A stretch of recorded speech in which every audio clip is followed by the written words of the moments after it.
පුතේ අපි ඔයා වෙනුවෙන් ගොඩාක් කැපකිරීම කරලා තියෙනවා. විශේෂයෙන් ඔයාගේ අම්මා. මම ඔයා අපේ පවුල වෙනුවෙන් අම්මා කරලා තියෙන කැපකිරීම ඔයාලට තේරෙන්නවත් නෑ පුතේ. ඒ තරම් අම්මා කැපකිරීම කරලා තියෙනවා.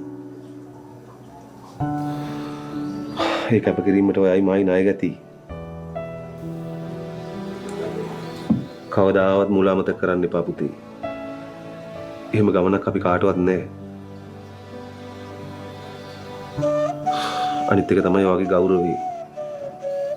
අම්මා මෙච්චර කැපකිරීම කරේ ඔයාගේ ගෞරවය රැකගන්න.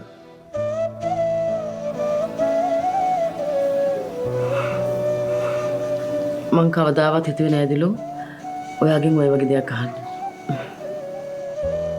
මට දේවල් නොතේරෙනව නෙමෙයි රමීෂා.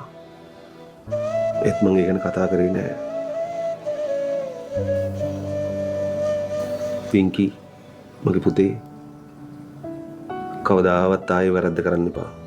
තේරුණාද? නෑ තාත්ති මං ආයේ කවදාවත් එහෙම කරන්නේ නෑ. පුතේ ඔයාලට මොන හරි ප්‍රශ්නයක් තියෙනවා නම් මට කියන්න. නැත්තම් අම්මට කියන්න. කවදාවත් ඔයා තනිය තියන ගන්න යන්න එපා. තේරුණාද? හොඳට ඉගෙන ගන්න පුතේ.